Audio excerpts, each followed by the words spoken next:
Hello guys, welcome back to our YouTube channel. तो आज इस सेशन के अंदर अपन डिस्कस करने वाले हैं क्लास 8 का chapter number first, crop production and management, जिसका फुल एक्सप्लेनेशन।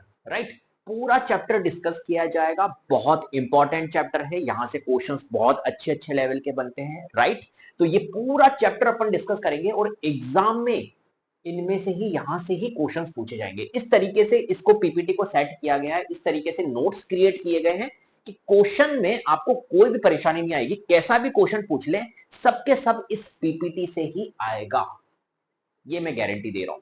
ठीक है, तो इसको बहुत अच्छे से समझना। जितनी भी चीजें मैं यहां पर समझाने वाला हूं ना, वो सब अच्छे से समझ लेना। इसके जो नोट्स है वो मैं आपको यहां पर लिंक में दे दूंगा डिस्क्रिप्शन में, वहां से आप उसको क्या कर लेना, डाउनलोड कर लेना।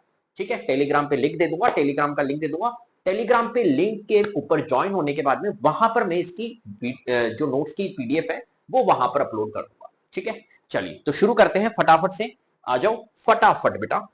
क्या है सबसे पहली बात, क्रॉप प्रोडक्शन एंड मैनेजमेंट। क्या होता है क्रॉप प्रोडक्शन एंड मैनेजमेंट? ठीक है, समझते हैं भैया। जो भी हम खा रहे हैं ना, अभी जितना भी हम खा रहे हैं, गेहूं वेहूं, अरे भैया सब किसानों की है ना, सब किसानों की मेहरबानी है। तो क्रॉप प्रोडक्शन एंड मैनेजमेंट और किसानों के बारे में थोड़ा सा यहाँ पर पढ़ेंगे, क्योंकि वही है जो हमें एक तरह से क्रॉप्स दे रहे हैं। हम जो भी चीजें खा रहे हैं ना, जो वीट है, राइट, जितनी भी तरीके की क्रॉप्स हम खा रहे हैं वो किसानों की वजह से। तो एक बार किसानों के लिए भाई कह दो यार, एक बार फार्मर की जय कर दो। ठीक है, चलो आ जाओ। तो क्रॉप प्रोडक्शन एंड मैनेजमेंट मतलब मेरे प्यारे बच्चे, चैप्टर का मतलब क्या है, क्रॉप। क्रॉप का मतलब क्या होता है, अगर मैं हिंदी में बोलूं तो फसल होता है।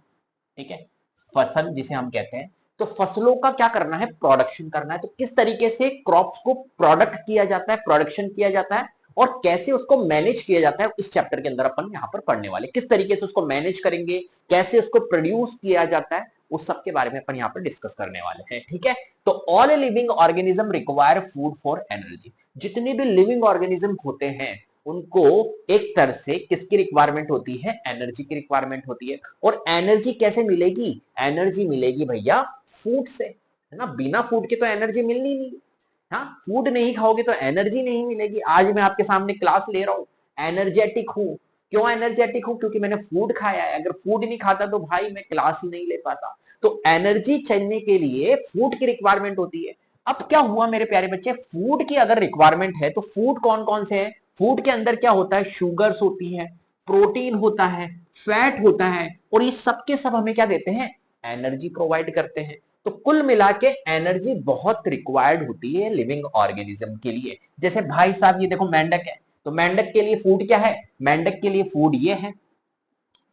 ठीक है, इसको देख रहा है भाई आराम से कि कब आएगी ये पकड़ में, और मैं अपना एक तरह से डाइजेस्ट करूंगा इसको और फिर एनर्जी प्रोवाइड करूंगा, एनर्जी लूंगा। राइट, तो हर एक लिविंग ऑर्गेनिज्म क्या करता है, एनर्जी लेने के लिए फूड की तलाश में रहता है। फूड एक तरह से उसको मिलना चाहिए, फूड अगर मिल गया तो एनर्जी उसकी बन जाएगी। How do living organism get food? तो लिविंग ऑर्गेनिज्म ने फूड के लिए क्या किया भाई साहब, तो देखो ये जो एनिमल्स हैं एक तरह से ये डिपेंडेंट होते हैं किसके ऊपर, एनिमल्स देखते हैं, प्लांट मिल जाए भाई, है बैक्टीरियाज जो है, राइट, बैक्टीरियाज जो है, बैक्टीरियाज वो है। तो green plants make their own food. जो ग्रीन प्लांट्स होते हैं ये तो अपना क्या करते हैं, ये तो अपना फूड खुद प्रिपेयर करते हैं, इसलिए हम इसको बोलते हैं फोटोसिंथेसिस प्रोसेस की हेल्प से। एक तरह से ये तो खुद एक तरह से ग्रीन प्लांट खुद अपना फूड प्रिपेयर करते हैं, तो इनको बोलेंगे ऑटोट्रॉफ्स है। क्या बोलेंगे, ऑटोट्रॉफ्स। एक सेकेंड, ऑटोट्रॉफ्स, इनको तो बोलते हैं ऑटोट्रॉफ्स। क्यों, क्योंकि ऑटोट्रॉफिक न्यूट्रिशन को फॉलो करते हैं जो प्लांट्स होते हैं।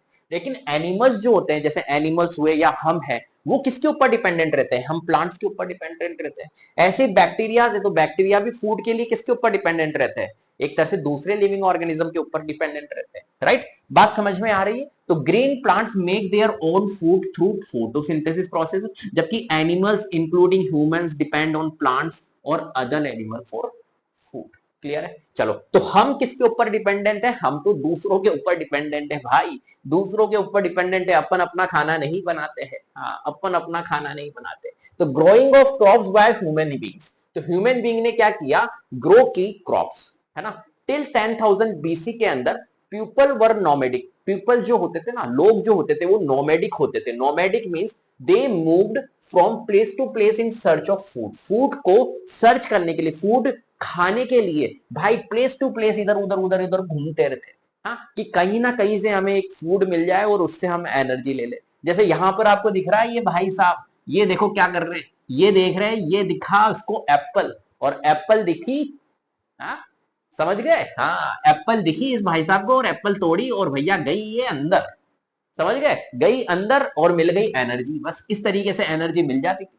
लेकिन लेकिन लेकिन जैसे जैसे पॉपुलेशन इंक्रीज हुई तो फिर ये भाई, ये एप्पल भी कम पड़ने लग गई, है ना। जैसे जैसे पॉपुलेशन इंक्रीज हुई तो कुल मिला के पहले तो रो फूड को ही अपना वेजिटेबल मानते थे, अपनी एक तरह से फूड मानते थे वेजिटेबल्स को, रो फूड को, ठीक है, पहले के लोग। लेकिन जैसे जैसे later they started cultivating land and growing crops like rice, wheat, corn, thus agriculture was born. वहां से एग्रीकल्चर की क्या हुई, शुरुआत हुई। समझ में आ रही बात, क्योंकि भैया पॉपुलेशन इंक्रीज होने लग गई तो ये सारी चीजें रॉ मटेरियल्स कम पड़ने लग गया। तो फिर क्या किया, कल्टीवेट करने लग गए, बड़ी परेशानी हुई। तो उन्होंने क्या किया, स्टार्ट किया कल्टीवेट करना, एक तरह से खेती करना स्टार्ट किया, क्रॉप्स उगाना स्टार्ट किया, ग्रोइंग क्रॉप्स जैसे कि राइस, व्हीट, इस तरीके की क्रॉप्स उगाना स्टार्ट किया, और धीरे धीरे धीरे धीरे धीरे धीरे फिर उसमें प्रोडक्शन वहां पर होने लगा। तो यहां पर आप देख रहे हो, देखो भाई साहब पहले तो एप्पल यूं खाते थे, और अब देखो ये एप्पल की क्या कर दी, एक तरह से क्रॉप्स लगा दी। क्रॉप्स लगाना मतलब एक जगह पर सिमिलर टाइप का प्लांट लगा दिया। यहां पर आप देख रहे हो एप्पल ही एप्पल, एप्पल ही एप्पल लग रही है, राइट, क्रॉप्स लगा रखी है एप्पल की, ठीक है। चलो तो इसमें कोई कमी नहीं आएगी, अब ये सबको मिलेगा। तो क्रॉप्स एंड देयर क्लासिफिकेशन। अब क्रॉप्स क्या होता है, उसकी क्लासिफिकेशन को देख लेते हैं। तो देखो क्रॉप्स मतलब क्या होता है, सिमिलर टाइप का प्लांट लगाना, सीधी सी बात है, सिमिलर टाइप का, सिमिलर टाइप का प्लांट, सिमिलर टाइप प्लांट, ठीक है। बहुत बड़ी जमीन पे, एक तरह से एग्रीकल्चर लैंड पे सिमिलर टाइप का प्लांट आप देख रहे हो, यहां पर देख रहा है सिमिलर टाइप का ही प्लांट। अगर वीट है तो वीट वीट वीट, कौन है तो कौन कौन कौन, राइट, राइस है तो राइस राइस राइस, एप्पल की लगा दी भाई साहब एप्पल ही एप्पल एप्पल, भिंडी लगा दी भिंडी भिंडी भिंडी, एक ही टाइप का प्लांट लगा दिया बहुत ज्यादा, उसको बोलते हैं। तो क्रॉप्स मतलब क्या होता है, डेफिनेशन आ जाती है, when plants of the same kind are grown on a large scale in one place, एक ही प्लेस पे लार्ज स्केल पे सेम काइंड का प्लांट ग्रो करना, उसको क्या बोलते हैं, क्रॉप्स बोलते हैं। क्या बात समझ में आ गई, बहुत आसान, ठीक है। जैसे कि फॉर एग्जांपल वीट लगा दिया तो वीट ही वीट है, राइस लगा दिया राइस ही राइस है, वेजिटेबल लगा दी कोई, वेजिटेबल ही वेजिटेबल है, फ्रूट्स लगा दिया, आम का बगीचा आम ही आम है, राइट। तो वो क्रॉप्स लग गई एक तरह से। तो crops are classified based on the season in which they grow. तो जो क्रॉप्स होती है ना, वो क्लासिफाइड करती है सीजन के ऊपर, जिस सीजन में उसको ग्रो किया जाएगा उस सीजन के अकॉर्डिंग हम उसको क्लासिफाइड कर सकते हैं। अलग अलग क्रॉप्स का नाम दिया गया है, जैसे कि रबी की क्रॉप्स होती है, अभी देखते हैं, खरीफ की क्रॉप्स होती है, ठीक है।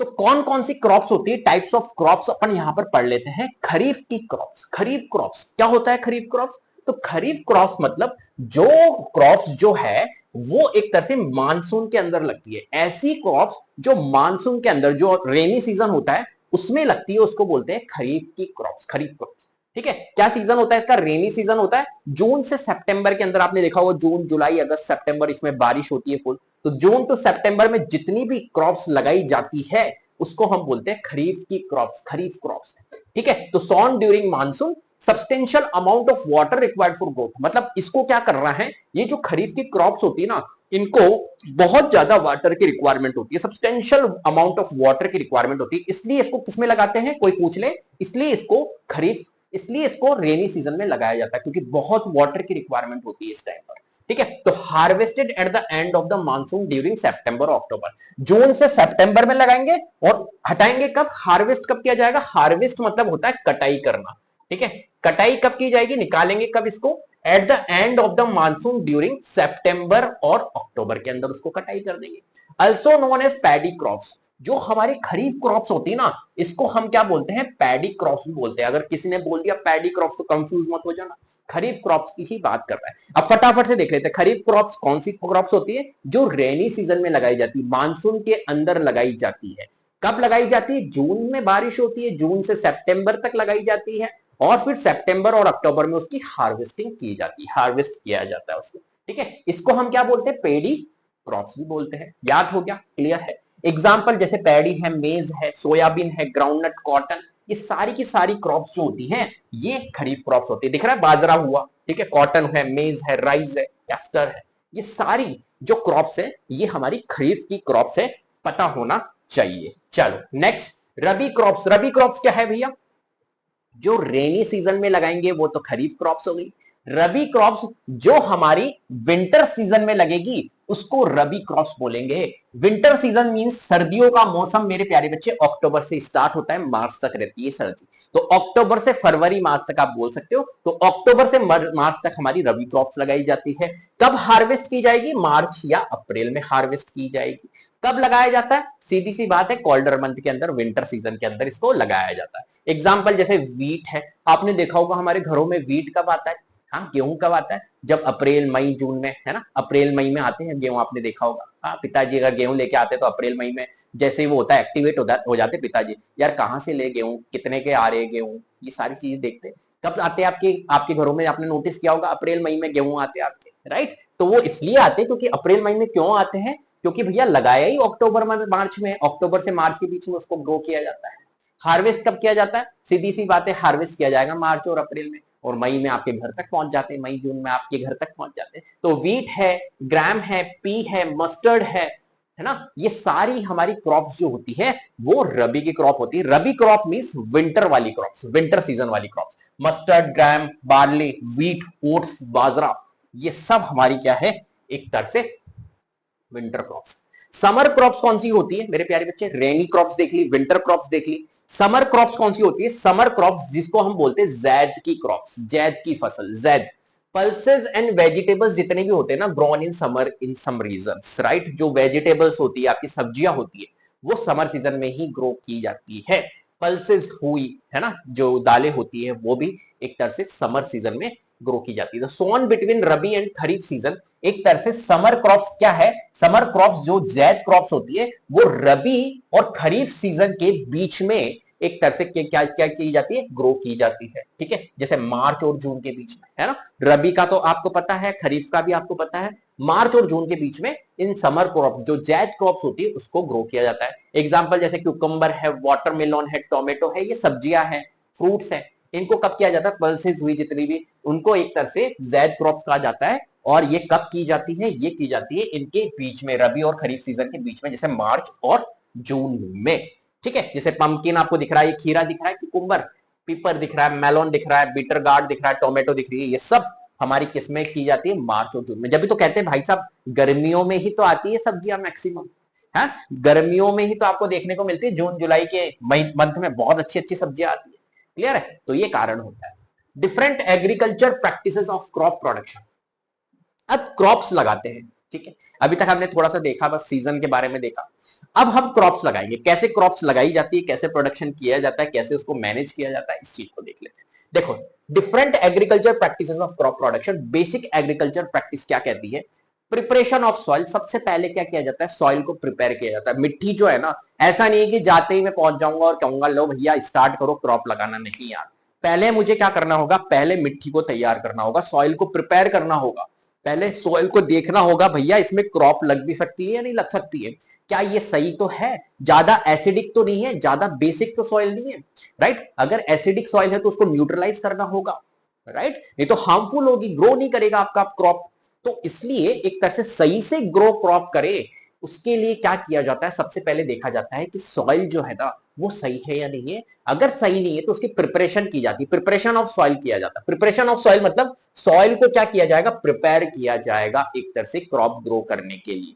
क्या किया जाता है इसके अंदर, स्टेप के अंदर देखेंगे, बस आपको ये याद रखना, preparation of soil is the first step of agriculture practices का। Next, sowing. फिर क्या किया जाता है? चलो आपकी मिट्टी तैयार हो गई, मिट्टी तैयार होने के बाद में, सॉइल तैयार होने के बाद में फिर किया जाएगा सोइंग, राइट। सोइंग मींस एक तरह से बीज उगाना। जो बीज होते हैं ना उनको एक तरह से क्या करना? डालना, उस मिट्टी के अंदर डालना, उसको ग्रो करने के लिए उस बीज को डालना, उसको बोलते हैं सोइंग प्रोसेस, राइट।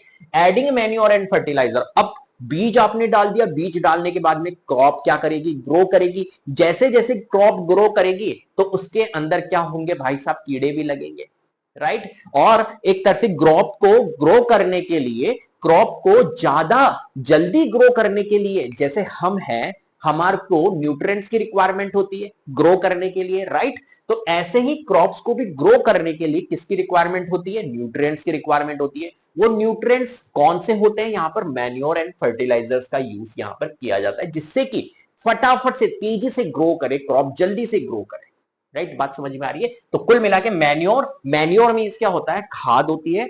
फर्टिलाइजर्स जो होते हैं वो भी एक खाद होते हैं, लेकिन मैन्योर जो होती है ये ऑर्गेनिक होती है, लेकिन फर्टिलाइजर्स जो होते हैं वो इनऑर्गेनिक होते हैं, राइट। क्लियर है बात। अभी बात करेंगे मैन्योर फर्टिलाइजर्स क्या होते हैं, लेकिन बात समझ में आ गई। क्या किया जाता है, सबसे पहले प्रिपरेशन की जाती है सॉइल की, फिर सॉइंग किया जाएगा, मतलब बीज उगाना, वो प्रोसेस होता है सॉइंग। बीज उगाने के बाद में भाई धीरे धीरे धीरे धीरे धीरे क्रॉप बढ़ रही है, ग्रो कर रही है, लेकिन उस ग्रोइंग फास्ट को हमें क्या करना होगा, मैन्योर और फर्टिलाइजर्स का यूज करके फटाफट से क्रॉप को क्या करना होगा, ग्रो करना होगा। तो मैन्योर और फर्टिलाइजर्स का यूज किया जाता है, राइट। फिर उसके बाद में क्या होगा, irrigation process. Irrigation process means पानी देना भाई, पानी का छिड़काव। अरे पानी का छिड़काव तो करना पड़ेगा ना भाई, पानी तो देना पड़ेगा, बिना पानी के कछु होता है क्या, नहीं होता है ना। तो इरिगेशन प्रोसेस, पानी का छिड़काव करना पड़ेगा। फिर प्रोटेक्टिंग फ्रॉम वीड्स, अरे भैया कीड़े लगेंगे, अब जैसे जैसे बड़ा होगा, हम भी बड़े होते हैं ना, हमारे पीछे भी दुनिया लग जाती है, समझ लो। आप जैसे जैसे ग्रो करोगे ना, पीछे दुनिया लग जाएगी, यार ये ग्रो कैसे कर रहा है। ऐसे ही ये है, प्लांट जैसे जैसे ग्रो करेगा, क्रॉप जैसे जैसे ग्रो करेगी, कीड़े लग जाएंगे उसके पीछे, ये भैया ग्रो नहीं करने देंगे। तो क्या किया जाता है, वीड से प्रोटेक्ट करने के लिए। वीड्स मींस क्या होता है, वीड्स मींस होता है अनवांटेड प्लांट्स पीछे लग जाते हैं उसके, है ना। जो हम अभी अपन पढ़ेंगे, जो हम एक तरह से न्यूट्रिएंट्स देना चाह रहे हैं हमारी क्रॉप्स को, वो न्यूट्रिएंट्स क्रॉप्स को जा ही नहीं रहे। वो किसको जा रहे हैं, वो अनवांटेड प्लांट्स। कभी कभी आपने देखा होगा कोई प्लांट आपने लगाया, उसके आसपास अनवांटेड प्लांट्स लग जाते हैं, फालतू के प्लांट्स लग जाते हैं। वो अनवांटेड प्लांट्स क्या होते हैं पता है, वो क्या करते हैं, वो जो आप मेन क्रॉप्स के अंदर देना चाहते हो जो न्यूट्रिएंट्स, वो वहां से न्यूट्रिएंट्स को छीन लेते हैं। जो पानी आपने दिया, पानी वहां तक तो पहुंच ही नहीं रहा है, वो खुद ही ले लेंगे। बात समझ में आ रही है, मतलब न्यूट्रिएंट्स को वो खुद ले लेते हैं। अनवांटेड प्लांट्स ग्रो करने लग जाते हैं अपने आप से, पता नहीं कहां से आते हैं भाई। हाँ, समझ गए। तो वो होते हैं वीड्स, तो उससे हमारे को वीड्स से प्रोटेक्ट करना है। नेक्स्ट स्टेप, फिर हार्वेस्ट किया जाता है। हार्वेस्ट मींस कटाई की जाती है, क्रॉप लग गई तैयार, अब हार्वेस्ट किया जाएगा, तो हार्वेस्टिंग प्रोसेस। फिर उसके बाद में स्टोर। अब देखो हमने कटाई वटाई सब कर ली, चलो आ गई हमारे पास में क्रॉप। अब गेहूं तैयार, गेहूं का अब स्टोर कहां करें, बहुत सारा होता है ना गेहूं, ऐसा थोड़ी ना है कि भैया इतना सा गेहूं है एक जगह बाल्टी भर के रख लो, नहीं, बहुत ज्यादा टन्स के अंदर गेहूं होता है। अब उसको क्या करना है, स्टोर भी करना है, राइट। तो स्टोरेज उसका किया जाता है। तो ये सारे प्रोसेस अपन यहां पर देखने वाले हैं, किस तरीके से step by step in process को फॉलो किया जाता है, ठीक है। तो यहां पर आप देख सकते हो, देखो सबसे पहली बात, ये ट्रैक्टर भाई साहब, ये देखो, इनको देखो, ये क्या कर रहे हैं, ये कर रहे हैं प्रिपरेशन, सॉइल की प्रिपरेशन कर रहे हैं ये। फिर उसके बाद में देखो ये बीज उगा रहा है भाई, ये भाई साहब क्या कर रहे हैं, बीज डाल रहे हैं, इसको क्या बोलेंगे, सोइंग बोलेंगे। फिर ये देखो ये क्या कर रहे हैं, ये क्या कर रहे हैं, जल्दी से बताओ, इनको देख के क्या लग रहा है, ये कर रहे हैं एक तरह से ये वाला process, adding manure and fertilisers वाला, ठीक है। ये क्या कर रहे हैं, फर्टिलाइजर्स का छिड़काव कर रहे हैं, मैन्योर का छिड़काव कर रहे हैं। फिर उसके बाद में ये क्या है, पानी दिया जा रहा है, इरिगेशन बोलते हैं, जो अपन ने देखा ये रहा इरिगेशन। फिर उसके बाद में ये किसका यूज कर रहे हैं, ये एक तरह से वीड से प्रोटेक्ट करने के लिए छिड़काव कर रहे हैं, प्रोटेक्टिंग फ्रॉम वीड्स, फर्टिलाइजर है ना, प्रोटेक्टिंग फ्रॉम वीड्स का यूज कर रहे हैं, ठीक है। अभी अपन पढ़ेंगे कौन सा होता है। और फिर उसके बाद में देखो ये क्या हो रहा है, ये हो रहा है भैया कटाई, इनकी निकाला जा रहा है, इनको क्रॉप्स को निकाला जा रहा है, कटाई, हार्वेस्ट करना। और फिर उसके बाद में ये आपको दिख रही है बोरी ही बोरी, बोरी ही बोरी, इसके अंदर क्या कर दिया, स्टोर कर दिया, स्टोरेज किया जा रहा है। तो ये लास्ट स्टेप होता है स्टोरेज करना, ठीक है।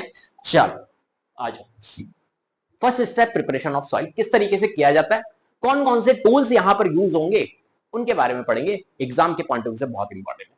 तो preparation of soil, first step, first and most important step before growing a crop, ठीक है। क्रॉप को ग्रो करने के लिए सबसे पहला और मोस्ट इंपॉर्टेंट जो स्टेप है वो प्रिपरेशन ऑफ सॉइल। अगर ये नहीं किया तुमने, सेकंड स्टेप से स्टार्ट कर दिया, प्रिपेयर नहीं कही सोल, सॉइल को अगर प्रिपेयर नहीं किया ना भाई, हाँ दिक्कत आ जाएगी, है ना, ग्रो नहीं करेगी क्रॉप, ठीक है। जो तुम चाहते हो वो नहीं हो पाएगा, समझ रहे हो मेरी बात।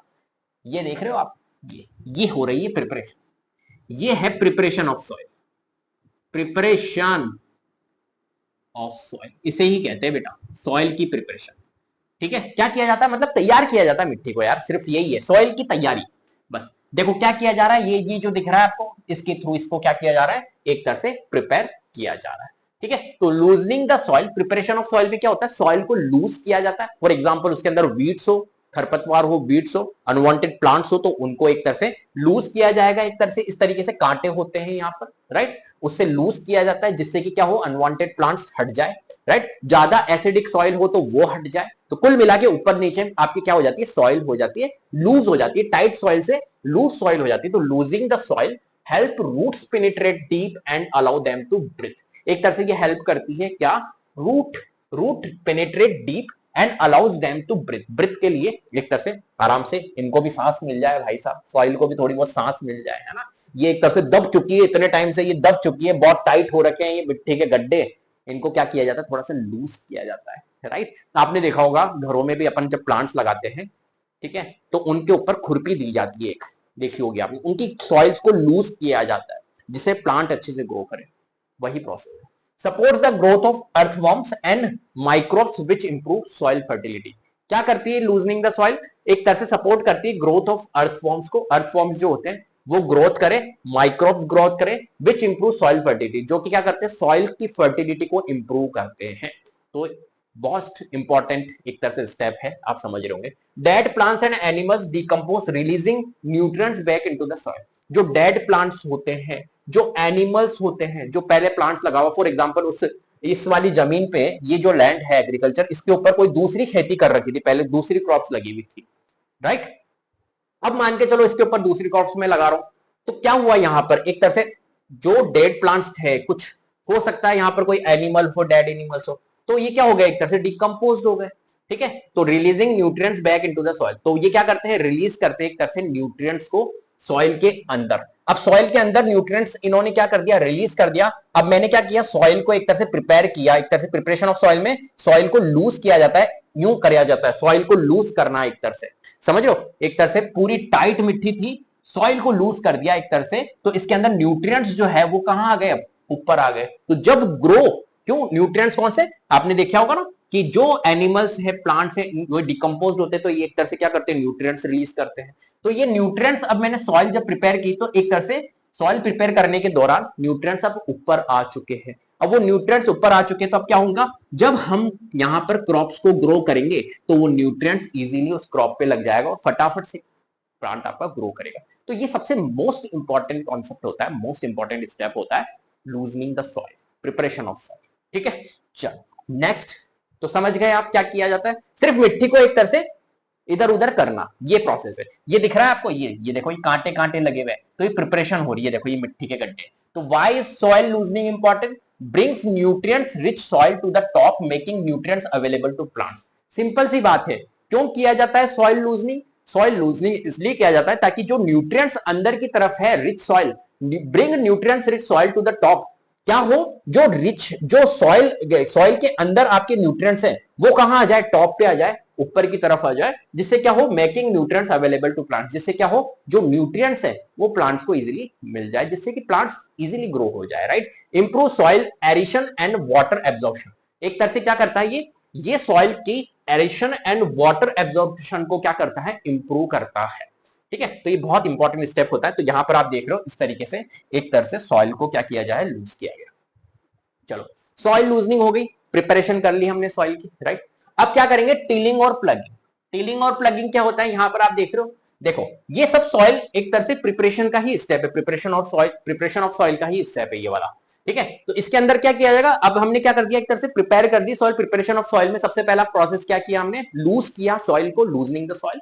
फिर अब हम क्या कर रहे हैं, टिलिंग कर रहे हैं, प्लगिंग कर रहे हैं, टिलिंग बोलो प्लगिंग बोलो, बात एक ही है। फिर उसके बाद में लेवल किया जाएगा इस सॉइल का, ठीक है। तो यहां पर देखो ये टिलिंग और प्लगिंग हो रही है, यहां पर एक तरह से इसकी खुदाई हो रही है, जो सॉइल को आपने प्रिपेयर किया उसमें फिर क्या कर रही है, टिलिंग कर रहे हैं। Tilling means process of loosening and turning the soil, soil को एक तरह से लूज करना प्लस टर्न करना, टर्न करना मतलब इधर उधर अलट पलट करना, उसको हम बोलते हैं अलट पलट करना, मतलब एक तरह से ये होती है टिलिंग या प्लगिंग। डन यूजिंग ए प्लग, प्लग के थ्रू करते हैं इसलिए इसको प्लगिंग बोलते हैं। मेड ऑफ वुड और आयरन, ये किसकी बनी हुई होती है, वुड की, आयरन की बनी होती है, यहां पर आपको दिख रही होगी, ठीक है। ड्राई सॉइल में need watering before plugging, dry soil होती है ना, सूखी मिट्टी होती है, तो एक तरह से उसके लिए प्लगिंग करने से पहले उसको क्या दिया जाता है, बिफोर प्लगिंग वाटर दिया जाता है, जिससे कि थोड़ी सी मॉइस्चर वहां पर क्रिएट हो, और मॉइस्चर क्रिएट होने के बाद में वो इजीली क्या हो जाए, प्लग हो जाए।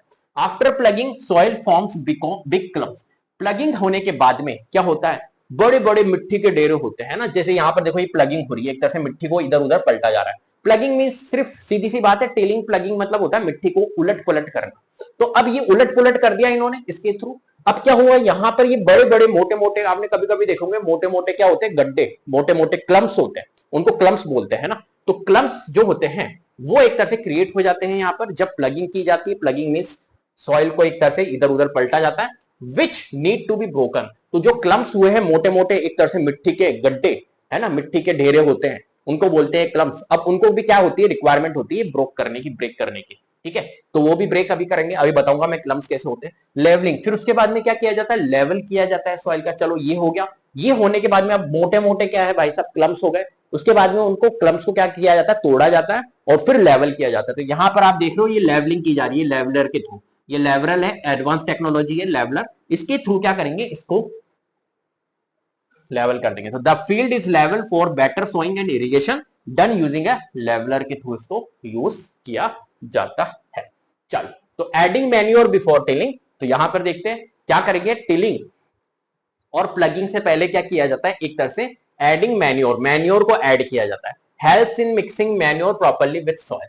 क्या करते हैं, सबसे पहले एक तरह से सॉइल में प्रिपेयर करने के लिए, सॉइल को प्रिपेयर करने के लिए सबसे पहले मिक्सिंग किया जाता है मैन्योर सॉइल के अंदर, ठीक है, प्रॉपर्ली तरीके से मिक्स होना चाहिए।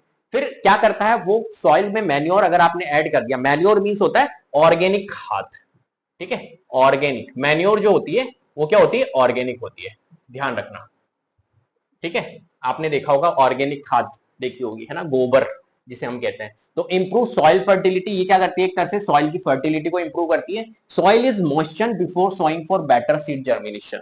जो सॉइल होती है वो एक तरह से मॉइस्चर होनी चाहिए सोइंग से पहले, ठीक है। जब आप सोइंग मतलब क्या होता है, बीज उगाना, यहाँ पर दिख रहा है ना, बीज लगाना। तो सोइंग से पहले बीज लगाना, सोइंग मतलब, तो बीज लगाने से पहले क्या होनी चाहिए, सॉइल आपकी मॉइस्चर होनी चाहिए, जिससे क्या हो, सीड जर्मिनेट हो अच्छे से, ठीक है। चलो, तो यहां पर आपको दिख रही है ये मैन्योर है, खाद है। चलो, तो एग्रीकल्चर इंप्लीमेंट्स का यूज किया जाता है इनके लिए, करने के लिए। Implements means before sowing seeds, ठीक है, सीड्स को सो करने के लिए, उगाने के लिए soil clumps must be broken for better yield. Soil clumps, clumps क्या होते हैं, मैंने आपको बताया था, मिट्टी के क्या होते हैं, बड़े बड़े ढेरे होते हैं। यहां पर आपको दिख रहा है, ये देखो, ये है क्लम्प्स, इसको कहते हैं क्लम्प्स, सॉइल क्लम्प्स, ठीक है। ये जो क्लम्प्स हैं इनको क्या करना होता है भैया, तोड़ना पड़ता है। जब आप सीड्स यहां पर लगाओगे, सोइंग करोगे, तो उससे पहले ये जो बड़े बड़े सॉइल के गड्ढे हैं, है ना, डग्गे हैं, क्या क्लम्प्स हैं, इनको क्या करना होगा भाई साहब, ब्रोक करना होगा, ब्रेक करना होगा। This is done using various tools. इसको किसके थ्रू किया जाता है, इसको अलग अलग टूल्स के थ्रू किया जाता है, इंक्लूडिंग द प्लग के थ्रू, होय के थ्रू, कल्टीवेटर के थ्रू। इनके थ्रू हम इसको क्या कर सकते हैं, तोड़ सकते हैं। प्लग, प्लग क्या होता है, it is use with the help of bull, ठीक है। प्लग मींस, ये देखो आपको यहां पर दिख रहा है, ये एक है क्या, प्लग। इस प्लग की स्ट्रक्चर में आपको बताऊंगा। प्लग के अंदर क्या होता है, एक बीम होता है, ये आपके इंप्लीमेंट्स जो होते हैं ना, ये एग्रीकल्चर इंप्लीमेंट्स, किस किस का यूज किया जाता है, कौन कौन से टूल्स का यूज किया जाता है, बहुत इंपॉर्टेंट होते हैं। इनका डायग्राम भी पूछ लिया जाता है, अभी मैं बताऊंगा कौन सा डायग्राम इंपॉर्टेंट है, ठीक है। तो प्लग जो है, जो प्लगिंग की जाती है वो किसके थ्रू की जाती है, बीम के थ्रू। बीम होता है, सॉरी, प्लग जो किया जाता है वो किसके थ्रू किया जाता है, यहां पर ये आपको दिख रहा है, ये प्लग है हमारा, है ना, प्लग। फिर हॉय पढ़ेंगे, फिर कल्टीवेटर पढ़ेंगे। कल्टीवेटर जो है ये एक तरह से एडवांस है, ये एडवांस टेक्नोलॉजी है कल्टीवेटर, ठीक है। इसके थ्रू क्या की जाती है, प्लगिंग की जाती है ना। तो यहां पर देखो, सबसे पहली बात, ये प्लग जो होता है इसके अंदर तीन पार्ट्स होते हैं, बीम होता है, प्लग शेयर होता है और प्लग शाफ्ट होता है। क्या होता है beam, it is placed on the bull neck. ये जो बुल नेक होती है ना, बुल की नेक होती है, ये आपको दिख रही है, यहां पर एक तरह से इसको क्या किया जाता है, प्लेस किया जाता है, उसको हम बोलते हैं बीम।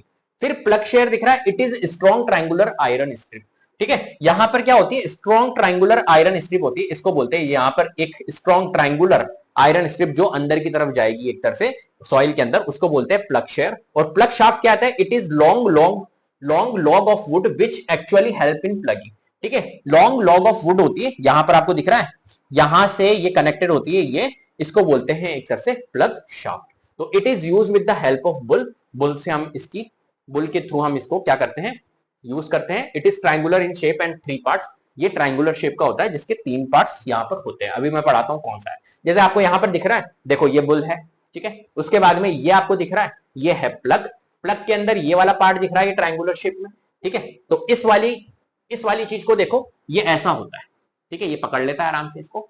अब यहां पर आपको दिख रहा है, ये जो है ना, ये तो रखी जाती है किसके ऊपर, ये रखी जाती है भाई साहब बुल के ऊपर, बुल के कंधों पे रखी जाएगी। इसको बोलते हैं वुडन बीम, ठीक है।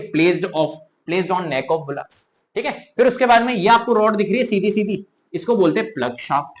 क्या होती है, ये वाली जो रॉड आ रही है, ये वाली रॉड, ये होती है प्लग शाफ्ट। और फिर ये वाली जो है हैंडल है ये तो, और फिर ये जाता है अंदर की तरफ, इसको बोलते हैं प्लग शेयर, ठीक है। ये जा रहा है, देखो ये जा रहा है अंदर की तरफ, ये होती है हमारी प्लग शेयर। क्या बात समझ में आ गई, ये होती है प्लग शेयर। तो 3 पार्ट्स होते हैं इसके अंदर, प्लग शेयर, प्लग शाफ्ट और एक तरह से बीम। चलो नेक्स्ट, होय। क्या होता है होय, होय होता है यूजेस रिमूविंग बीड्स। बीड्स को क्या करता है, एक तरह से रिमूव करने के काम आता है। ऐसा दिख रहा है आपको, ये देखो, ये इसको बोलते हैं होय, ठीक है। लूजनिंग द सॉइल, सॉइल को लूज करने के काम में भी आता है। स्ट्रक्चर कैसा होता है इसका, has a long road of would और आयरन। इसका स्ट्रक्चर जो होता है ना, लॉन्ग रोड होती है, वुड और आयरन की बनी हुई होती है। यहाँ पर आप देख रहे हो, ये देखो, ये एक बड़ी सी रॉड है, ठीक है, जो कि वुड या आयरन की होती है। A strong broad and bent iron plate at one end except blade. अब यहाँ पर देखो, ये बेंट करी हुई एक तरह से क्या है, बहुत तीखी प्लेट होती है, बेंट प्लेट होती है, तो ये होता है। और पुल्ड बाय एनिमल, एनिमल के थ्रू इसको पुल किया जाता है। तो यहाँ पर इस तरीके से स्ट्रक्चर होता है हॉय का, ठीक है।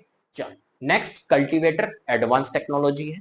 कल्टीवेटर, ये इस तरीके का कल्टीवेटर होता है, ये होता है। इसको कहाँ लगाया जाता है, ट्रैक्टर के पीछे लगाया जाता है। ये ट्रैक्टर दिख रहा है, इसके पीछे लगा हुआ है, ये देखा हुआ भी होगा आपने, गाँवों में देखा होगा।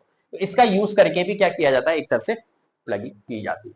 तो modern tool use for ploughing, ploughing के लिए मॉडर्न टूल है, एडवांस टेक्नोलॉजी है। Tractor driven for efficient ploughing, ठीक है, ट्रैक्टर का यूज किया जाता है। Saves time and labour compare to traditional ploughing. तो कुल मिला के सेव करने के लिए, टाइम को सेव करने के लिए, और एडवांस टेक्नोलॉजी अब इसी का यूज होता है। पहले करते थे उन सारी चीजों का, बाकी अब इसका यूज होता है। Next, sowing. चलो भैया, हमने क्या कर ली, प्लगिंग कर ली। प्लगिंग के बाद में सोइंग का काम होता है। अब करेंगे हम क्या, अब उगाएंगे बीज, अब करेंगे हम क्रॉप्स को ग्रो। किस तरीके से क्रॉप्स ग्रो होगी देखते हैं। तो यहां पर देखो भैया, बीज लिया और कुछ कुछ डिस्टेंस पे आपको दिख रहा होगा यहां पर, फिर उसके बाद में यहां पर, फिर यहां पर, तो थोड़ा थोड़ा डिस्टेंस मैंने यहां पर क्या कर रखा है, हर एक सीड्स में रख रखा है। तो सीड्स में डिस्टेंस होना बहुत जरूरी है, ध्यान रखना। तो putting seeds in soil is called sowing. सबसे पहले जो पुट किया जाता है सीड्स को किसके अंदर, सॉइल के अंदर, उसको ही प्रोसेस को क्या बोलते हैं, सोइंग, मतलब बीज उगाना, बस यही है सोइंग, ठीक है। सीड्स सिलेक्शन, सबसे पहला स्टेप होता है सीड्स का क्या करना है, बीजों का सिलेक्शन करना, राइट। हेल्दी सीड्स है या नहीं, अगर अनहेल्दी सीड्स है, मींस हल्के सीड्स है, तो वो कोई काम के नहीं है, वो और आपकी क्रॉप्स को बिगाड़ेंगे, दूसरी क्रॉप्स को और ले बैठेंगे, बिगाड़ेंगे। तो इससे अच्छा है कि भैया उनको क्या कर दो, वहां से हटा दो।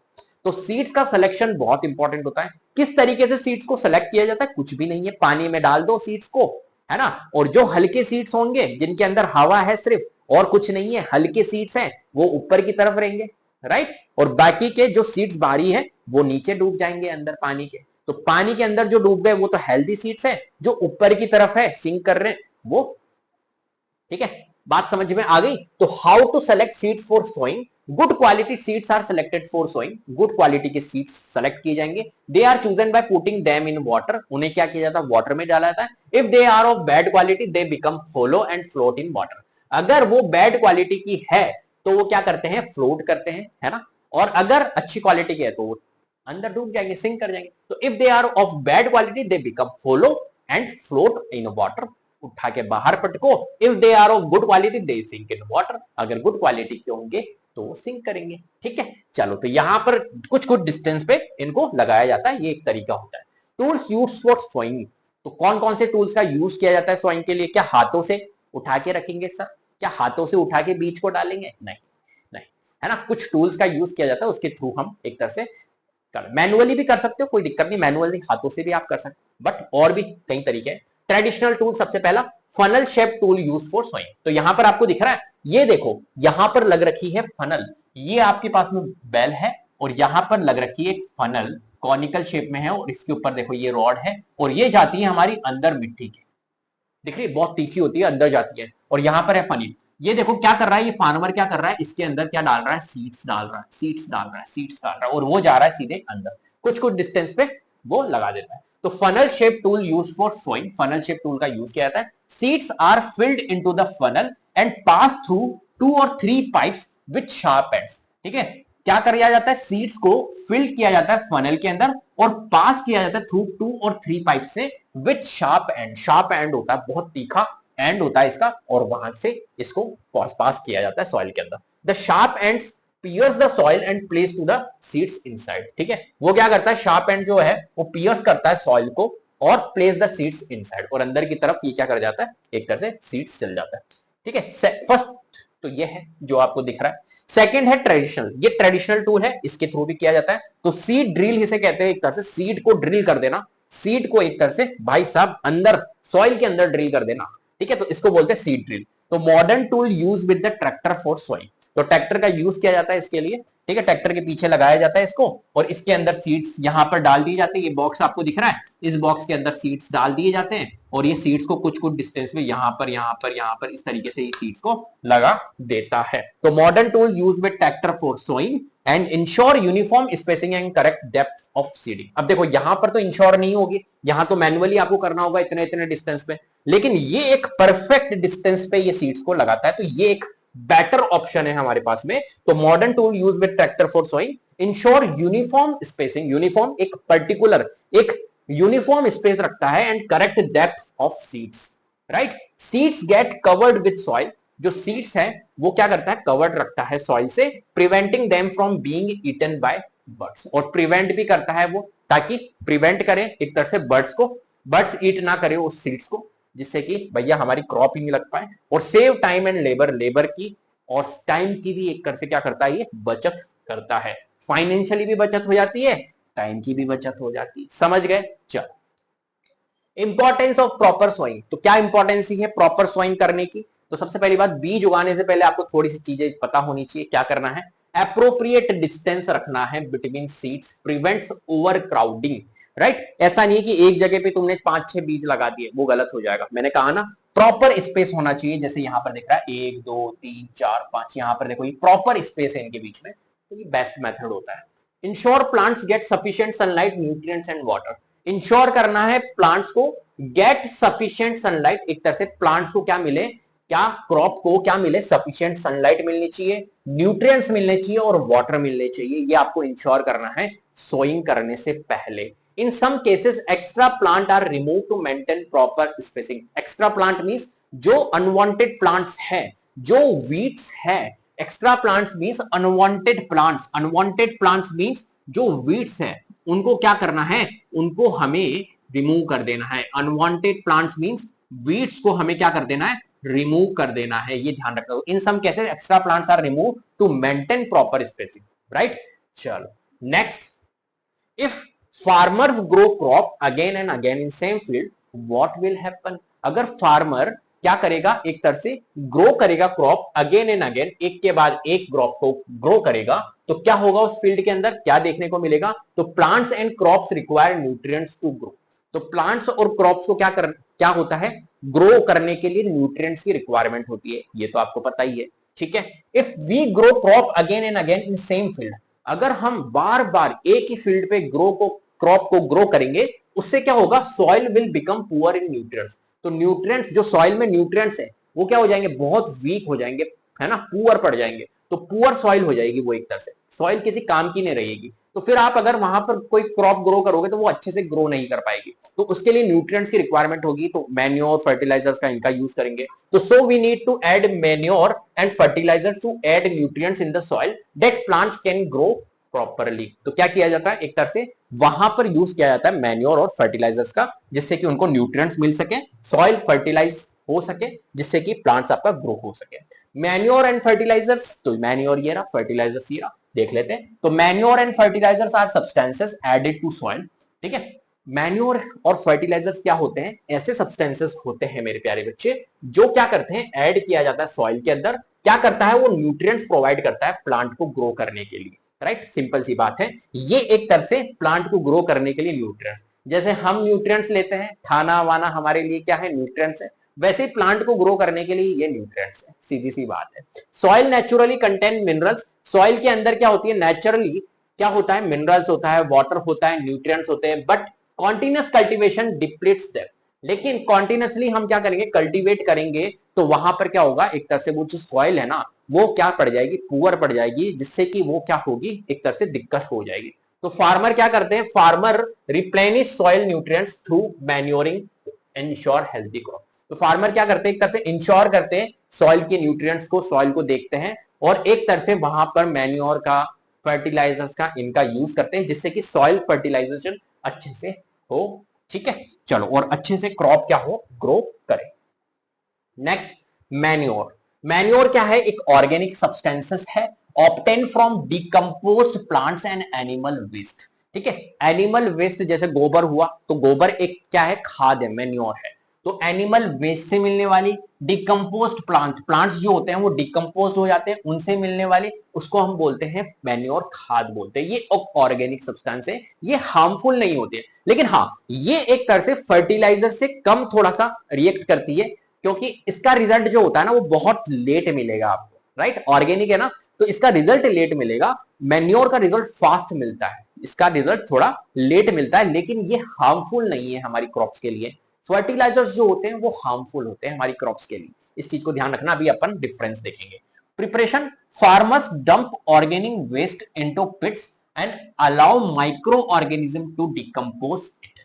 क्या होता है भाई सब, जो फार्मर है वो क्या करते हैं, dump organic waste, organic waste को क्या करते हैं, डंप करते हैं इनटू पिट्स के अंदर, है ना, एक गड्ढा लेते हैं, उसके अंदर वो क्या कर देते हैं, भरते रहते हैं भाई साहब ऑर्गेनिक वेस्ट को, and allow micro organism to decompose it, और अलाउ करते हैं जो माइक्रो ऑर्गेनिज्म है वो क्या हो, डिकम्पोज हो इसके अंदर। The decompose matter is used as a manure, और जो डिकम्पोज मैटर होता है उसको ही एक तरह से यूज किया जाता है, वही क्या होता है, एक तरह से मैन्योर होता है, उसको ही हम क्या बोलते हैं, खाद बोलते हैं। तो बहुत बेनिफिशियल होती है ये प्लांट्स के लिए। ठीक है, एडवांटेज क्या है, सॉइल की टेक्सचर को, सॉइल की फर्टिलिटी को ये इंप्रूव करती है। Increase water retaining capacity, water retaining, water को होल्ड करने की कैपेसिटी को ये क्या करती है, इंक्रीज करती है। Enhance soil fertility, soil fertility को इंप्रूव करती है naturally. Eco friendly and does not cause pollution, eco friendly है, हार्मफुल नहीं होती है, और एक तरह से ये पॉल्यूशन को एक तरह से क्या नहीं करती, कॉज नहीं करती है। एग्जांपल जैसे वर्मी कंपोस्टिंग, है ना, वर्मी कंपोस्ट मतलब decomposing organic waste using earthworms, उसको बोलते हैं वर्मी कंपोस्ट। वर्मी कंपोस्ट एक अच्छा एग्जांपल है, डिकम्पोज्ड ऑर्गेनिक वेस्ट, जो कि ऑर्गेनिक वेस्ट होते हैं, अर्थवॉर्म के थ्रू जो ऑर्गेनिक वेस्ट होते हैं डिकम्पोज, उनको हम बोलते हैं वर्मी कंपोस्ट। ठीक है, बात समझ में आ गई। चलो नेक्स्ट, फर्टिलाइजर्स। क्या होता है फर्टिलाइजर्स, तो फर्टिलाइजर्स भी एक तरह से क्या है, हमारे मैन्योर जैसा ही है, लेकिन ये इनऑर्गेनिक है, राइट। ये किसमें बनाए जाते हैं, फैक्ट्रीज में, इनमें बनाए जाते हैं। Chemical substances rich in specific nutrients produces in a factories, right, man made होते हैं ये, ठीक है, नेचर से नहीं मिलते। एग्जांपल जैसे यूरिया है, अमोनियम सल्फेट, सुपर फास्फेट है, पोटाश है, ये सारे क्या है, ये एक तरह से फर्टिलाइजर्स है। इनका रिजल्ट फास्ट मिलता है, ऐसी बात नहीं, प्लांट फटाफट से ग्रो करेगा, लेकिन ये हार्मफुल होते हैं हमारे प्लांट्स के लिए। NPK, nitrogen phosphorus potassium, NPK जिसे हम कहते हैं, जिसके अंदर क्या आता है, नाइट्रोजन फास्फोरस पोटेशियम, ये हमारे फर्टिलाइजर्स होते हैं। एडवांटेज क्या है, इंक्रीजेस क्रॉप यील्ड रैपिडली, फटाफट से, एडवांटेज यही है, फटाफट से क्या करेंगे, रैपिडली ग्रोथ करेंगे आपके क्रॉप्स। ठीक है, जैसे वीट है, पैडी में, प्रोवाइड्स स्पेसिफिक न्यूट्रिएंट्स इन हाई कंसंट्रेशन, ये एक तरह से हाई कंसंट्रेशन में स्पेसिफिक न्यूट्रिएंट्स प्रोवाइड करते हैं, लेकिन फिर वही बात है ना, अच्छा तो है लेकिन इसकी कमियां भी है। डिसएडवांटेज क्या है, excessive use reduce soil fertility, अगर ज्यादा आपने इसको यूज कर लिया, एक्सेस फॉर्म में यूज कर लिया, तो फर्टिलिटी को क्या करेंगे, ये एक तरह से रिड्यूस कर देंगे सॉइल फर्टिलिटी को। Causes water pollution, water pollution ये कॉज करते हैं, ऑब्वियसली बात है। Not eco friendly, friendly eco friendly नहीं है भाई, सबसे खराब चीज है, नॉट इको फ्रेंडली, फ्रेंडली नहीं। हाँ, इसका यूज एक लिमिट करो, लिमिटेड करो, है ना, ज्यादा एक्सेस फॉर्म में अगर आपने इसको यूज किया तो फिर ये हार्मफुल होने वाले हैं। तो ये आपको दिख रहा है, ये एनपीके है, जिसके अंदर नाइट्रोजन, फास्फोरस, पोटेशियम सब कुछ होता है, इसको कहते हैं, ये एक तरह से हमारा फर्टिलाइजर्स है। चलो next, difference between fertilisers and manure, right. तो फर्टिलाइजर्स और मैन्योर को, और फर्टिलाइजर्स को जब भी हम एक तरह से क्या करेंगे, छिड़केंगे, फर्टिलाइजर का यूज करेंगे, तो ध्यान रखने वाली चीज यही है कि आपको क्या करना है, ग्लव्स पहनना है, जैसे आपने देखा होगा यहाँ पर देखो ये ग्लव्स है, राइट। मास्क लगाना है जिससे कि वो आपके अंदर ना जाए। मैन्योर में ऐसा कुछ नहीं है ना, देसी चीज है, देसी खाद है भाई साहब, कोई दिक्कत नहीं है, हाथ में ऐसे ही ले लो उठा के, ठीक है, कोई परेशानी नहीं है। तो मैन्योर जो होता है इट इज नेचुरल सब्सटेंसेस है, बहुत इंपॉर्टेंट है, नेचुरल सब्सटेंसेस। फर्टिलाइजर्स और मैन्योर में डिफरेंस आता ही आता है, तो इसको बहुत ध्यान से कर लेना, बहुत इजी लैंग्वेज में है, ठीक है। तो सबसे पहली बात, मैन्योर जो होते हैं नेचुरल सब्सटेंसेस हैं, जबकि फर्टिलाइजर्स मैन मेड होते हैं। It is prepared naturally in a field, fields के अंदर ये प्रिपेयर किए जाते हैं नेचुरली, जबकि it is prepared in a factories, ये फैक्ट्रीज में प्रिपेयर किए जाते हैं। It is less rich in nutrients, nutrients थोड़े से कम होते हैं इसके अंदर, मैन्योर के अंदर, राइट। जबकि फर्टिलाइजर्स के अंदर भर भर के न्यूट्रिएंट्स होते हैं, इसलिए प्लांट्स जल्दी से ग्रो करता है। तो it is more rich in nutrients, like जैसे यूरिया है, अमोनियम सल्फेट, फास्फेट, ये होते हैं NPK. It provides lots of humus in soil, ये क्या करता है, एक तरह से प्रोवाइड करता है ह्यूमस सॉइल के अंदर, जबकि ये कोई ह्यूमस आपके फर्टिलाइजर्स प्रोवाइड नहीं करते। It is absorb slowly in water, एक तरह से ये क्या करते हैं, स्लोली वाटर को एब्जॉर्ब करते हैं, जबकि fertilisers it is soluble and plants can absorb it faster, ठीक है, फटाफट से करते हैं। It improves the texture of the soil, ये एक तरह से टेक्सचर को, सॉइल की जो टेक्सचर होती है उसको इंप्रूव करते हैं, जबकि excessive use of fertiliser make soil less fertile, ठीक है। अगर आपने ज्यादा फर्टिलाइजर्स का यूज कर लिया, एक्सेस फॉर्म में कर लिया, तो वहां पर ये सॉइल की फर्टिलिटी को क्या कर देंगे, कम कर देंगे। तो ये एक तरह से जो कि हमारे लिए डिसएडवांटेज है। चलो, हमने क्या किया अभी तक, मैन्योर और फर्टिलाइजर्स दे दिए, छिड़क दिए, जिससे कि प्लांट आपका ग्रो हो जाए। क्या क्या किया, सॉइल प्रिपरेशन कर ली, सॉइल प्रिपेयर करने के बाद में फिर हमने क्या किया, फिर हमने किया था सॉइल प्रिपरेशन के बाद में हमने सोइंग करी थी, है ना, बीज उगाया, बीज उगाने के बाद में फिर हमने एडिंग मैन्योर एंड फर्टिलाइजर्स किया, एडिंग मैन्योर एंड फर्टिलाइजर्स के बाद में हम इरिगेशन कर रहे हैं, इरिगेशन के बाद में फिर हम क्या करेंगे भाई साहब, हाँ, पानी का छिड़काव करने के बाद में क्या करेंगे, वीड्स, अनवांटेड प्लांट्स ग्रो करेंगे, तो वीड से हम प्रोटेक्शन करेंगे, ठीक है, फिर हार्वेस्टिंग करेंगे, ये सारी चीजें करेंगे, तो हम आ गए इरिगेशन प्रोसेस पे। चलो, इरिगेशन मींस पानी का छिड़काव, सिंपल सी बात। तो इरिगेशन डेफिनेशन क्या है, the supply of water to crops at regular intervals to support their growth, ठीक है। क्या किया जाता है, ऑब्वियसली बात है यार, पानी तो एक तरह से सबके लिए जरूरी है ना, तो वाटर इसके लिए, प्लांट्स के लिए, क्रॉप्स के लिए तो जरूरी होगा ही। तो the supply of water to crops at regular interval, ये ध्यान रखना, ये keyword, interval to support their growth, एक तरह से रेगुलर इंटरवल के अंदर क्या जाना चाहिए। हम तो क्या करते हैं, हम तो पानी पीते हैं ना, कभी भी पी लेंगे, कोई टाइम लिमिट नहीं है, कोई टाइम है ही नहीं पानी पीने का, इसका टाइम होना चाहिए। रेगुलर इंटरवल में क्या करना है, एक तरह से सप्लाई करनी है वाटर, ठीक है, किसको, क्रॉप को, उसी को ही बोलते हैं इरिगेशन प्रोसेस, सिंपल सी बात है, जिससे कि क्या हो, ग्रोथ हो प्लांट की। Importance of irrigation, helps seed germination, seeds can not germinate in dry condition, ठीक है, ड्राई कंडीशन होगी, सूखा अगर पड़ गया ना, सूख गई ना अगर जमीन, तो वहां पर जर्मिनेट नहीं हो पाएगा सीड्स, राइट, ग्रो नहीं कर पाएगा प्लांट। तो उसके लिए सीड्स को जर्मिनेट करने के लिए क्या करना है भैया, सबसे पहली बात इरिगेशन, है ना। Irrigation means regular interval time के अंदर सप्लाई करना water crop, dissolve and transport nutrients to different parts of the plants, ये क्या करता है, एक तरह से डिसॉल्व करता है एंड ट्रांसपोर्ट करता है nutrients to different parts of the plants, जो प्लांट्स के डिफरेंट डिफरेंट पार्ट्स होते हैं, राइट, उनको ये क्या करता है, एक तरह से ट्रांसपोर्ट करता है nutrients. Protect crops from Frost and hot air currents, है ना, आपने देखा होगा, आपने गर्मियों के दिनों के अंदर बहुत गरम गरम हवा चलती है, तो उससे भी एक तरह से क्या करता है, ये इरिगेशन प्रोटेक्ट करता है क्रॉप्स को, ठीक है। Maintain soil moisture for better crop growth, ये क्या करता है, सॉइल मॉइस्चर को मेंटेन करता है बेटर क्रॉप ग्रोथ के लिए, क्रॉप आपकी अच्छी से ग्रो करे, तो उसके लिए मेरे प्यारे बच्चे मेंटेन करता है सॉइल मॉइस्चर, ठीक है, सॉइल के पास में क्या हो, मॉइस्चर रहे, सूखे नहीं, उसको मेंटेन करके रखता है। सोर्स ऑफ इरिगेशन क्या क्या है, कैसे पानी दिया जाता है क्रॉप्स को, तो ये सोर्सेज है कुछ, वेल के थ्रू, कुएं होते हैं, आपने देखे होंगे गांवों में होते हैं कुएं, इसके थ्रू दिया जाता है। ट्यूबवेल होते हैं, है ना, पॉन्ड्स एंड लेक्स होती है, नदियां होती है, रिवर्स होते हैं, कैनाल्स होते हैं, डैम्स होते हैं, आपने देखा होंगे, राइट। तो उनके थ्रू यहाँ पर आपको दिख रही है, ये देखो भाई साहब लेक्स बनी हुई है, राइट, और यहाँ पर आपको दिख रहा है ये कुआ है, वेल है। तो इस तरीके से इनका यूज करके हम, ये सोर्सेस होते हैं। ट्रेडिशनल मेथड फॉर इरिगेशन, कौन कौन से ट्रेडिशनल मेथड है, ध्यान रखना बहुत इंपॉर्टेंट है, इनका यूज किया जाता है। अगर आपने गांवों में देखा होगा तो ये देखो वेल है, किस तरीके से किया जाता है, ये जो प्रोसेस होता है इसको बोलते हैं मोट, क्या बोलते हैं, मोट पुली सिस्टम इसके कहते हैं। ये वाला जो प्रोसेस है इसको बोलते हैं चेन सिस्टम, चेन पंप है ये। ढेकली, ढेकली किसे कहते हैं, इसको ढेकली कहते हैं। और ढेकली के बाद में आता है राहट लीवर सिस्टम, जिसके अंदर बेल का यूज किया जाता है, ये वाला, इसको बोलते हैं राहट सिस्टम।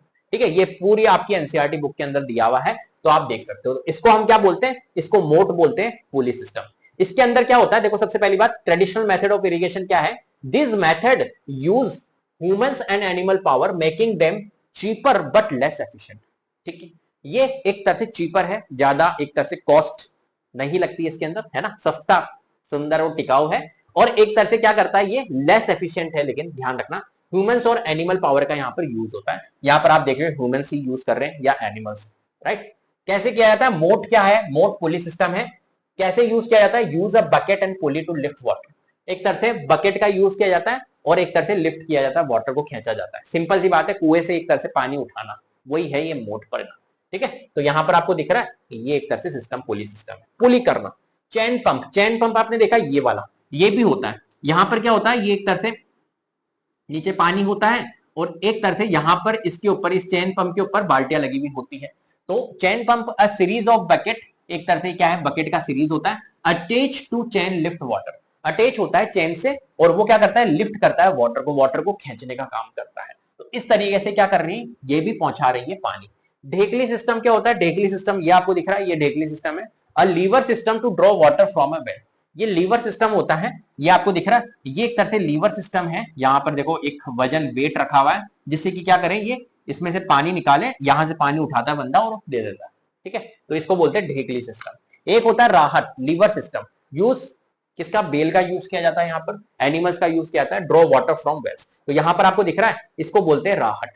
ये क्या करता है, ये घूमता रहता है, यहाँ पर ये एनिमल ऐसे घूमता रहेगा और ये घूमता रहेगा और यहाँ से कनेक्टेड रहती है, तो ये इसको घुमाता रह रहा है। इसके ऊपर देखो बाल्टियां लगी हुई हैं एक तरफ, ठीक है, तो इसको घुमाता रह रहा है और नीचे से पानी आता जा रहा है। तो कुल मिला के इसकी पावर लग रही है, जो बेल है ना, ये पावर लगा रहा है पानी को खींचने के लिए। भाई साहब हालत खराब हो जाती होगी। Modern irrigation methods, modern irrigation method क्या है, pumps powered by diesel, biogas, इनका यूज किया जाता है। आपने देखा होगा, कुल मिला के किसका यूज किया जाता है, डीजल का यूज किया जाता है। एक तरह से पंपों का यूज किया जाता है जो डीजल से खींचता है। ठीक है, या हो सकता है वहां पर इलेक्ट्रिसिटी लगी हुई हो, बायोगैस का यूज हो, इलेक्ट्रिसिटी लगी हुई हो, सोलर एनर्जी लगी हुई हो, आजकल तो सोलर एनर्जी लगने लग गई। ठीक है, are commonly use to lift water efficiently. तो पंपों के थ्रू खींचा जाता है पानी को आजकल, और इसके थ्रू हमारे क्रॉप्स को भेजा जाता है पानी। चलो, modern method of irrigation, modern method क्या है इरिगेशन का, स्प्रिंकलर सिस्टम। देखो ये वाला सिस्टम जो दिख रहा है, ये स्प्रिंकलर सिस्टम है। यहाँ पर वेल है, यहां से जाया जा रहा है, कनेक्टेड कर रखी है ये लाइन, और यहां से सारे क्रॉप्स को क्या दिया जा रहा है, स्प्रिंक किया जा रहा है। स्प्रिंकलर मतलब कुल मिला के स्प्रिंक किया जा रहा है, छिड़काव किया जा रहा है क्रॉप्स को पानी। तो modern irrigation technique help conserve water. सबसे पहली बात तो ये वाटर को क्या करती है, बचाती है। ठीक है, लिमिटेड वाटर ही जाता है जितना चाहिए। तो conserve water while ensuring efficient crop growth, the two main methods are sprinkler system, सबसे पहला स्प्रिंकलर है, और फिर ड्रिप सिस्टम होता है। स्प्रिंकलर सिस्टम में क्या होता है, best suited for uneven land. अगर लैंड आपकी अनइवन है, सही नहीं है, तो उसके लिए सही है, लिमिटेड वाटर क्या की जाती है, सप्लाई की जाती है इसके अंदर, स्प्रिंकलर सिस्टम के अंदर। ठीक है, आपने देखा होगा यहाँ पर ये स्प्रिंकलर लगे हुए होते हैं, इसमें से छिड़काव होता रहता है। ठीक है, छोटी छोटी छोटी छोटी छोटी बूंदे आती रहती है इसके अंदर। तो लिमिटेड वाटर अगर आपके पास में है तो इसके लिए बेस्ट है, ज्यादा इसके अंदर क्या नहीं होता है, पानी खर्च नहीं होता है।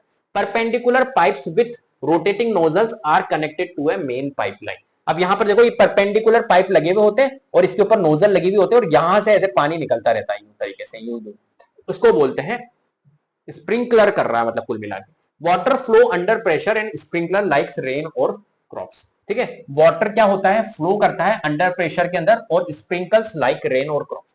एक तरह से जैसे रेनिंग होती है ना, बारिश होती है, उस तरीके से ही क्या करता है, भेजता है पानी, है ना। Commonly use for lawns, lawns के अंदर, coffee plantation and several other crops के अंदर इसका यूज किया जाता है। ये बेस्ट टेक्नोलॉजी होती है एक तरह से वाटर इरिगेशन के लिए। नेक्स्ट है ड्रिप सिस्टम। इसके अंदर तो सिंपल सी बात है, ये देखो ये लगा रखा है ड्रिप सिस्टम, इसमें तो बूंद बूंद जाती है, छोटी छोटी छोटी छोटी छोटी बूंद बूंद के फॉर्म में पानी पहुंचता है क्रॉप्स तक। ठीक है, तो water is supplied drop by drop directly to the plant roots.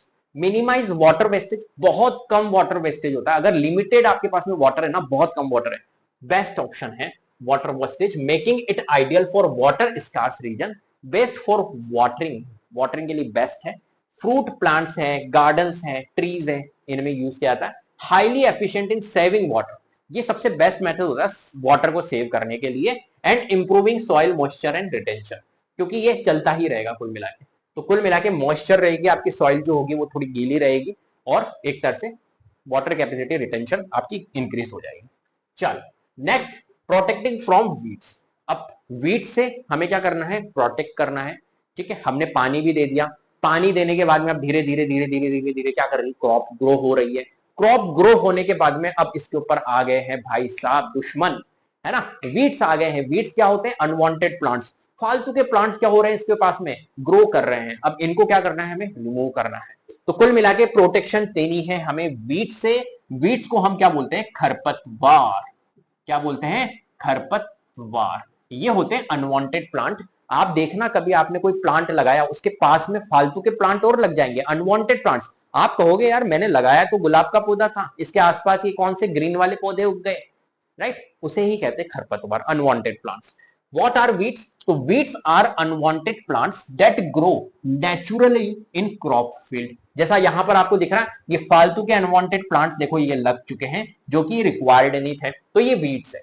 They compete with crops for water, nutrients, space and sunlight, affecting the growth of main crops. क्या करते हैं, ये कंपीट करते हैं क्रॉप्स को फॉर वाटर के लिए, nutrients के लिए, स्पेस, सनलाइट, और affecting the growth of main crops. Main crops जो होती है उनको अफेक्ट करते हैं, ग्रो होने से रोकते हैं।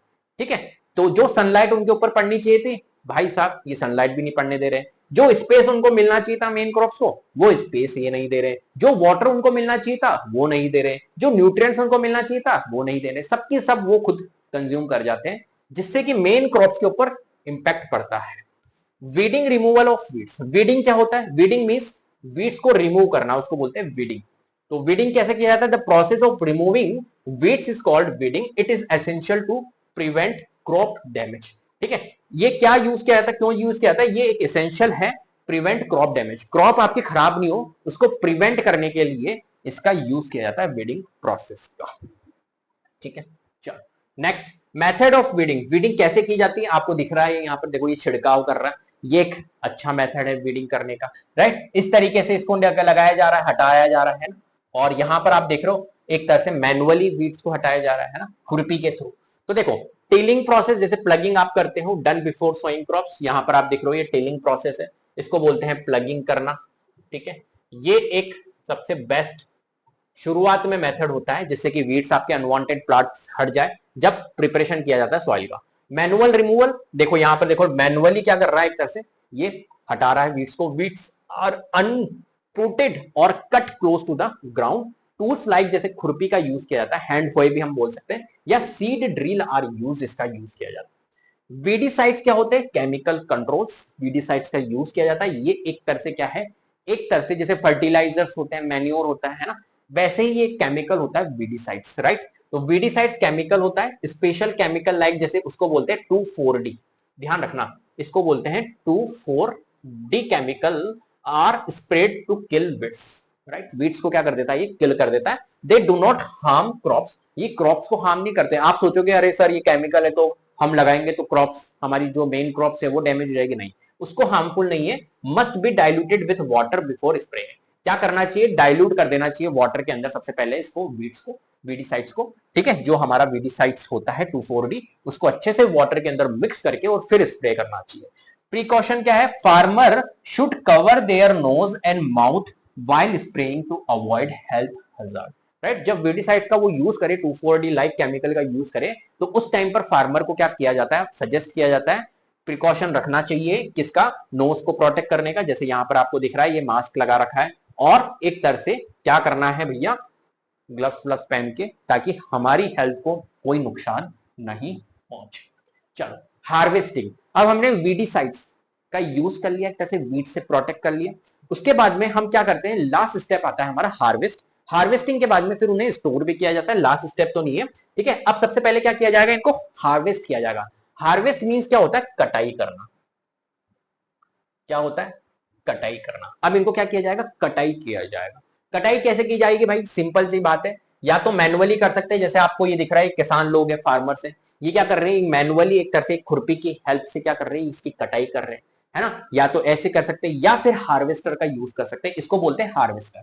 आजकल कंबाइन मशीन आती है, कंबाइन मशीन क्या करती है दोनों प्रोसेस करती है। कंबाइन मशीन का काम है हार्वेस्टिंग भी करना, हार्वेस्टिंग भी करना और हार्वेस्टिंग के साथ में विनोइंग भी करना, है ना। विनोइंग अभी अपन देखेंगे विनोइंग क्या होता है एक तरह से। तो ये दोनों प्रोसेस हार्वेस्टर्स यूज कर सकते हैं। तो ये एक मशीन है, कंबाइन मशीन नहीं है। हार्वेस्टिंग मतलब कटाई भी करेगी, कटाई के साथ में भूसा भी अलग कर देगी। भूसा क्या होता है मैं बताऊंगा आपको। जो अनवांटेड चीज है हमारी, जो ग्रेन हमारी निकली है उसके अंदर जो अनवांटेड चीज होती है उसको हटाना एक तरह से, ठीक है, उसकी कवरिंग हटाना, उसको बोलते हैं। तो यहां पर देखो harvesting is an essential step in agriculture, it refers to the cutting of mature crops. कुल मिला के हार्वेस्टिंग क्या है, कटिंग है मैच्योर क्रॉप्स की। बस कटिंग करना भाई साहब, अब क्रॉप्स हमारी लग गई, अब एक तरह से ग्रेन आ चुका है, अब उसको क्या करना है एक तरह से कटिंग करना, उसको ही बोलते हैं हार्वेस्टिंग। प्रोसेस ऑफ हार्वेस्टिंग क्या है, the crop is either pulled out और cut close to the ground. क्या है प्रोसेस, सबसे पहले क्या जाता है कि क्रॉप को क्या किया जाता है पुल्ड आउट किया जाता है, मतलब खींचा जाता है, खींच के और फिर ग्राउंड से कट कर दिया जाता है। तो यहां पर देखो द क्रॉप इज इधर पुल्ड आउट और cut close to the ground, खुरपी से उसको अलग कर दिया जाएगा। It usually takes 3 to 4 months for cereal crop to mature. Cereal crop से मैच्योर होने के लिए एक तरह से क्रॉप को कितना टाइम लग जाता है, 3 से 4 महीने लग जाते हैं, ठीक है। Harvesting is done by 2 methods, दो मेथड से डन किया जाता है हार्वेस्टिंग कटाई, एक तो मैनुअली जैसा कि आपको दिख रहा है और एक हार्वेस्टर मशीन का यूज किया जाता है जैसा कि आपको यहां पर दिख रहा है। नेक्स्ट थ्रेशिंग एंड विनोइंग क्या है, थ्रेशिंग एंड विनोइंग यही है, आपको ये यहां पर दिख रहे हैं किसान लोग ये क्या कर रहे हैं एक तरह से थ्रेशिंग कर रहे हैं, ठीक है। ग्रेन लग चुका है, एक तरह से ग्रेन आ चुका है, क्रॉप को हमने निकाल दिया, हार्वेस्ट कर दिया, उसके बाद में अब इसके ऊपर ग्रेन को क्या करना है अलग करना, किससे, शाफ्ट से। शाफ्ट क्या होती है, covering, outer covering. After harvesting grain need to be separated from chaff, grain को क्या किया जाता है सेपरेट किया जाता है शाफ्ट से। ग्रेन जो होता है ये तो यूजफुल चीज है और जो शाफ्ट है वो तो अपनी फालतू की चीज है, इसका तो यूज करना ही नहीं है। तो शाफ्ट से ग्रेन को अलग करना उसको ही बोलते हैं थ्रेशिंग करना, थ्रेशिंग करना, ठीक है। तो शाफ्ट से क्या किया जाता है सेपरेट किया जाता है ग्रेन को, ठीक है। शाफ्ट मींस आउटर कवरिंग, जो ग्रेन की आउटर कवरिंग होती है उसको अलग किया जाता है। दिस प्रोसेस इज कॉल्ड, इसको ही थ्रेशिंग बोलते हैं, which is done using a machine called a combine machine. ये किसके थ्रू किया जाता है, ये एडवांस टेक्नोलॉजी कंबाइन मशीन के थ्रू किया जाता है। कंबाइन मशीन एक ऐसी मशीन होती है जो क्या कर देती है बोथ हार्वेस्टर के थ्रू और थ्रेशर, हार्वेस्टिंग भी कर देती है, कुल मिला के कटाई भी कर देती है जो मैंने अभी आपको बताई थी मशीन, और क्या कर देती है वो थ्रेशिंग भी कर देती है, दोनों चीजें कर देती है। मतलब थ्रेशिंग मतलब क्या कर देती है सेपरेट कर देती है ग्रेन को शाफ्ट से, ठीक है, और कटाई भी कर देती, दोनों साथ में काम कर देती। तो small scale farmers use winnowing to separate grains from chaff, ठीक है। स्मॉल फार्मर्स जो होते हैं ना, स्मॉल स्केल के फार्मर्स होते हैं जो एक तरह से थ्रेशर को एक तरह से उनके बजट के बाहर होता है, थ्रेशर्स यूज नहीं कर सकते हैं ना, कंबाइन मशीन का यूज नहीं कर सकते, ठीक है। स्मॉल टाइप के स्मॉल स्केल फार्मर्स होते हैं तो वो क्या करते हैं वो विनोइंग करने के लिए इस मेथड का यूज करते हैं। आपको ये दिख रहा होगा ये इस तरीके से विनोइंग, मतलब कुल मिला के इसको पटकते हैं तो कुल मिला के ग्रेन अलग हो जाता है और जो भूसा जो शाफ है वो अलग रह जाता है। एक प्रोसेस ये वाला भी होता है, यहां पर देखो इस तरीके से एयर की डायरेक्शन में, जहां पर एयर चल रही है उस डायरेक्शन में क्या करते हैं ये इस तरीके से यहां पर इसके ऊपर ये डाला जाता है। तो ये जो क्या करते हैं यहां से जो शाफ होती है ना, जो हस्क होती है, हस्क तो निकल जाती है बाहर, हस्क जो होती है वो हल्की हो जाती है, तो एयर के थ्रू वो तो बाहर निकल जाती है और जो भारी भारी सीड्स होते हैं ग्रेन होते हैं वो आ जाते हैं यहाँ पर नीचे की तरफ, राइट। तो ये है सीड्स हमारा, इस सीड्स के अंदर हस्क भी है ग्रेन भी है, तो हस्क तो क्या हो जाएगी बाहर हो जाएगी, कचरा तो बाहर, और ग्रेन हमारा नीचे की तरफ आ जाएगा। ये एक तरह से यूजफुल चीज होती है, बाकी अनवांटेड चीज हमारी बाहर निकल चुकी है। तो ये विनोइंग प्रोसेस होता है। हार्वेस्ट फेस्टिवल, कौन कौन से हार्वेस्ट फेस्टिवल होते हैं ये बहुत इंपॉर्टेंट है।